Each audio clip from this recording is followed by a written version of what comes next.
పూర్తి వివరాలు చూసే ముందు మా ఛానల్ ని సబ్స్క్రైబ్ చేయడం మర్చిపోకండి. శ్రీ గురుభ్యో నమః. శ్రీ మహాసరస్వత్యై నమః. ఓం నమః శివాయ.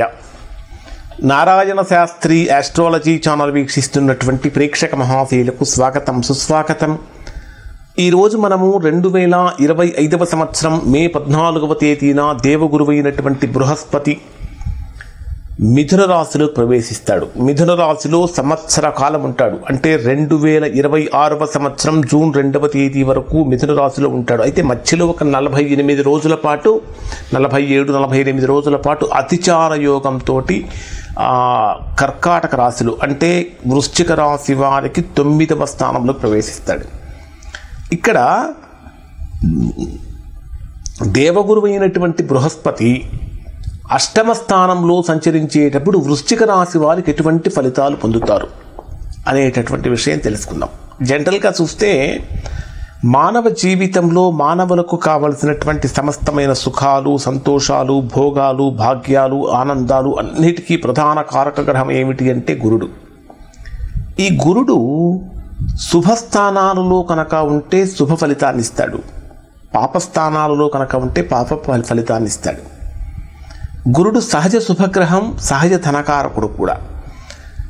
అటువంటిది గురుడు అష్టమ స్థానంలోకి ప్రవేశిస్తున్నాడు. అసలు వృశ్చిక రాశి వారికి గురుడు ఏ స్థానాలకు అధిపతి అంటే ద్వితీయ పంచమ స్థానాలకు అధిపతి. ద్వితీయ స్థానం అంటే ధనస్థానం, కుటుంబానికి సంబంధించినటువంటి స్థానం, మీరు మాట్లాడేటటువంటి మాటలకు సంబంధించినటువంటి స్థానం.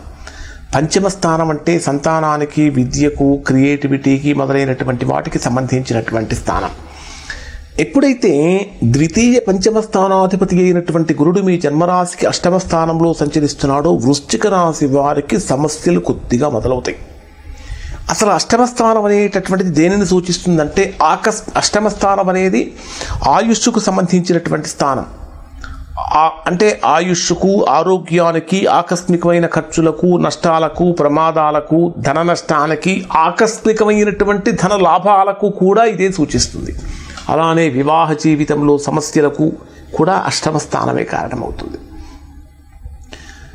ఈ అష్టమ స్థానంలో గురుడు సంచరించేటప్పుడు సహజంగా వృశ్చిక రాశి వారికి అనుకూలతల కంటే ప్రతికూలతలు ఎక్కువగా ఉంటాయి. ఫస్ట్ పాయింట్ ఎక్కడ పడుతుందంటే ఆరోగ్యపరమైనటువంటి విషయాలలో కొద్దిగా జాగ్రత్తలు ఎక్కువగా తీసుకోవాలి.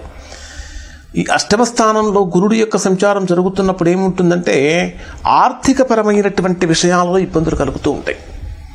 రావాల్సిన ధనం రాకపోవటం, కట్టవలసినటువంటి బలంగా ఎక్కువ తొందరగా కట్టాల్సి రావటం, నిష్కారణమైనటువంటి విరోధాలు కలగటం, అంటే ఏదో ఒక రకమైనటువంటి వార్తలు ప్రతిరోజు వినేటటువంటి, ప్రతిరోజు కాకపోయినా అప్పుడప్పుడు కొన్ని మనస్సు కష్టం కలిగించేటటువంటి వార్తలు వినటం, దాంతోపాటు మూత్ర సంబంధమైనటువంటి వ్యాధులు రావటం, డైజెషనల్ ప్రాబ్లమ్స్ రావటం, లేదా షుగర్ సంబంధించినటువంటి వ్యాధులు కంట్రోల్లో లేకపోవటం, తృతీయ అంటే తమ్ముడికి సంబంధించినటువంటి అన్నదమ్ముల విషయాలలో కూడా కొన్ని రకాలైనటువంటి సమస్యలు ఏర్పడటం, ఇవన్నీ కూడా గురుడు అష్టమ స్థానంలో సంచరించేటప్పుడు కలుగుతాయి.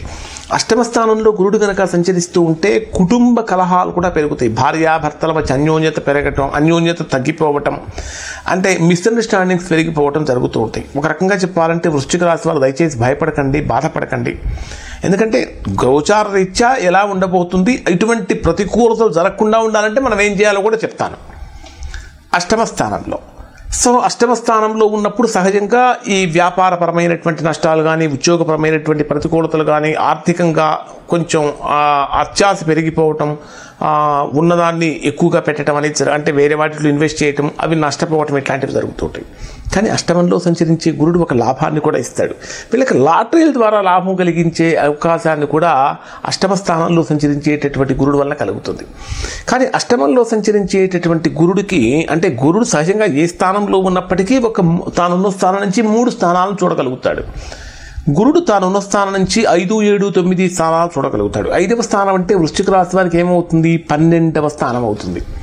అష్టమంలో సంచరించేటటువంటి గురు వీక్షణం 12వ స్థానం మీద ఉన్నప్పుడు ఆరోగ్యపరంగా ఖర్చులు పెరిగిపోతూ ఉంటాయి. అంటే హాస్పిటల్కి సంబంధించినటువంటి ఎక్స్పెన్సెస్ పెరిగిపోతూ ఉంటాయి, మెడికల్ రిలేటెడ్ ఎక్స్పెన్సెస్ పెరిగిపోతూ ఉంటాయి, ప్రయాణాలు చేసేటప్పుడు ప్రమాదాల కారణంగా సమస్యలు పెరిగిపోతూ ఉంటాయి. కాబట్టి ఈ విషయాలలో వృశ్చిక రాశి వారు జాగ్రత్తలు పాటించాలి.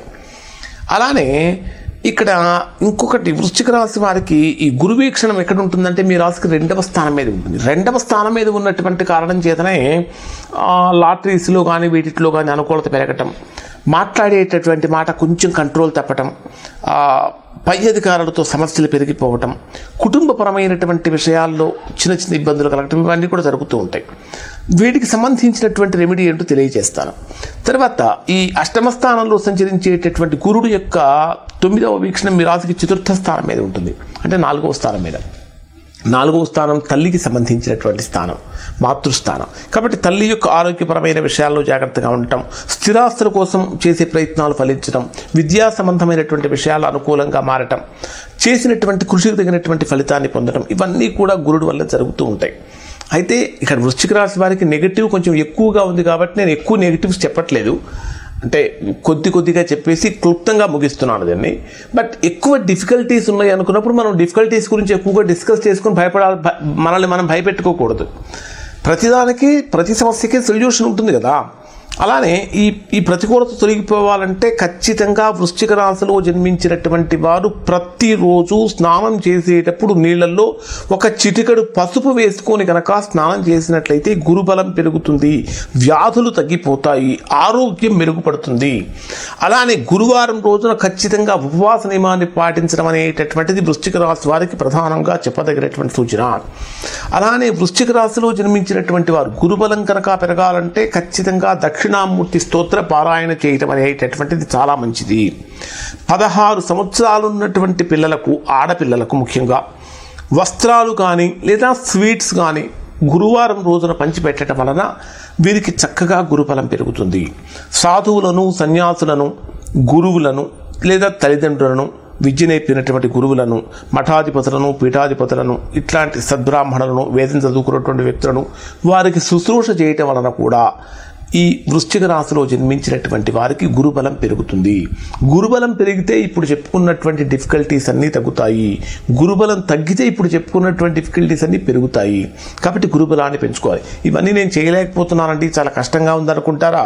చక్కగా గురు మంత్రాన్ని, అంటే వేదోక్త పూర్వకమైనటువంటి గురు మంత్రాన్ని ఒక 16,000 జపం చేసి, దాంతో ఆ 16,000 జపం జరిగిన తర్వాత తద్దశాంశం అంటే అందులో 10వ వంతు అంటే 1600 క్షీరతర్పణం చేయించుకొని, తద్దశాంశం అంటే అందులో 10వ వంతు అంటే 160 హోమం గనక చేయించినట్లయితే గురుబలం చక్కగా పెరుగుతుంది. అంటే గురుగ్రహానికి సంబంధించినటువంటి శాంతులు, జపాలు, హోమాలు, దానాలు, క్షీరతర్పణాలు చేయటం వలన కూడా చక్కగా గురుబలం పెరుగుతుంది. ఇంకా ఎవరైనా సరే తీవ్రమైన ప్రతికూలతలు కనుక పొందుతుంటే ఒకసారి గురుడు మీకు వ్యక్తిగత జాతకంలో ఏ స్థానంలో ఉన్నాడో చూసుకోండి.